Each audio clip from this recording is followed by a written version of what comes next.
समाचार अब तक, सत्य का साहस।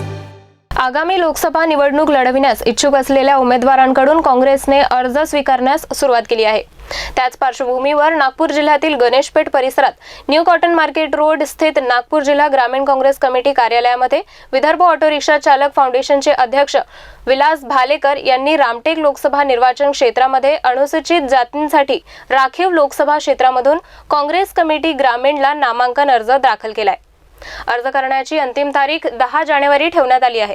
शेवटच्या दिवशी आणखी किती अर्ज घेतले आणि किती जमा झाले हे स्पष्ट होईल। विलास भालेकर यांनी आपल्या प्रतिक्रिया समाचार अब तक वृत्तवाहिनीला बोलताना सांगितलंय। रामटेक लोकसभा निर्वाचन क्षेत्रामध्ये अनुसूचित जातीसाठी हा राखीव लोकसभा क्षेत्र आहे आणि त्यासाठी मी आज काँग्रेस कमिटी ग्रामीणला आपला अर्ज दाखल करण्याकरिता आलेलो आहो।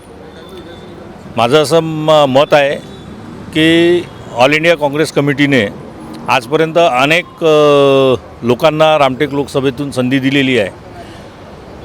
आमचं म्हणणं असं आहे की एक साधारण परिवारातला एक गरीब कार्यकर्ता अशा कार्यकर्त्यालासुद्धा काँग्रेसने न्याय द्यावा आणि काँग्रेस निश्चितच न्याय देईल अशी आशा ठेवून मी आज इथे आपलं नामांकन सादर करण्याकरिता आलेलो आहे।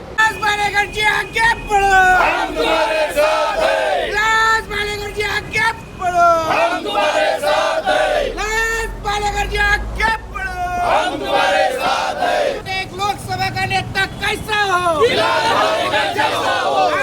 लोकसभा का नेता कैसा हो, लोकसभा का नेता कैसा हो।